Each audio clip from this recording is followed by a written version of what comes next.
Nikki, thanks. New at 4, a 12-year-old girl is badly injured after she was hit while riding her scooter. The crash happened Thursday afternoon on Easy Street in Port Charlotte.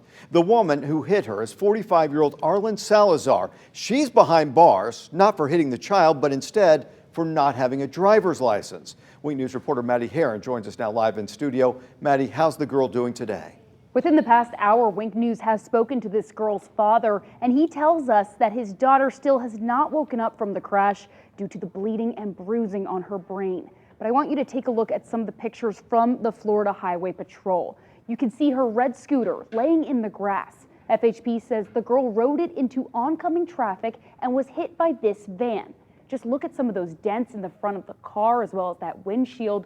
Witnesses tell Wink News that the girl hit her head on the windshield, but they also say thankfully she was wearing a helmet. FHP says 45-year-old Arlen Salazar was driving the van that hit the child. She was arrested, not for the crash, but for not having a license. I spoke to FHP's Lieutenant Greg Bueno about that arrest. It is a misdemeanor in the state of Florida if you're operating a vehicle without a license. In the tragic incident yesterday, that is exactly what occurred.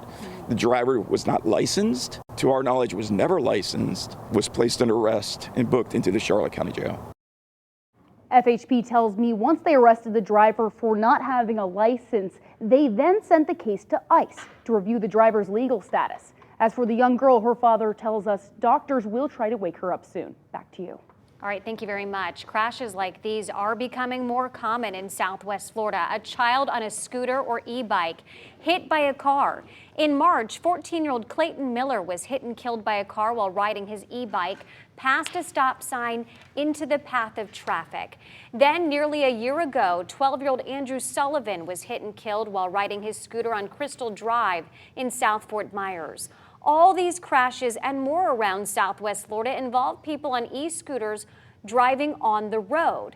It's an undeniable fact that the scooters and bikes are joining cars on the roads. So we went to Facebook to ask you, how can cities make roads safer for both drivers and electric scooter riders? In just minutes, you flooded the comments. Wink News anchor Emma Heaton joins us now. Emma, what do the comments say? Amanda, a few different takes here. Victor Gonzalez wrote, make electric scooters illegal. Peggy Rose right here said that rules and license and helmets might add to the safety.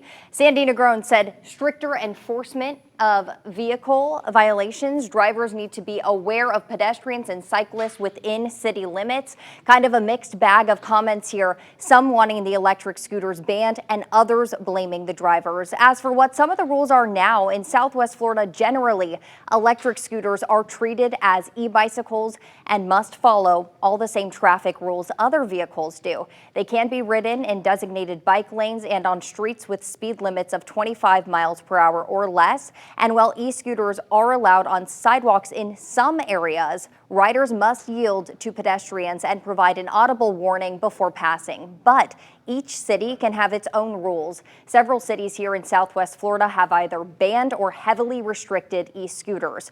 Fort Myers Beach, Estero, and Sanibel have implemented bans on e-scooters and e-bikes in specific areas. Naples banned electric scooters in 2018, while Fort Myers and Cape Coral have considered it but did not decide on those actions. Now, back to the comments. We have Denise Russo, who also commented. She said, include electric bikes and golf carts don't belong on the road with cars. But has anyone outright banned e-bikes and scooters? Well, Dallas banned rental scooters and e-bikes for 3 years due to safety issues, but just brought them back. The new rollout, though, includes stricter regulations and less vehicles. Southwest Florida is reviewing and introducing new rules for e-bikes and e-scooters to help improve safety and regulate use, especially in popular tourist spots, like proposing age and speed restrictions for those e-bikes and scooters. Back to you.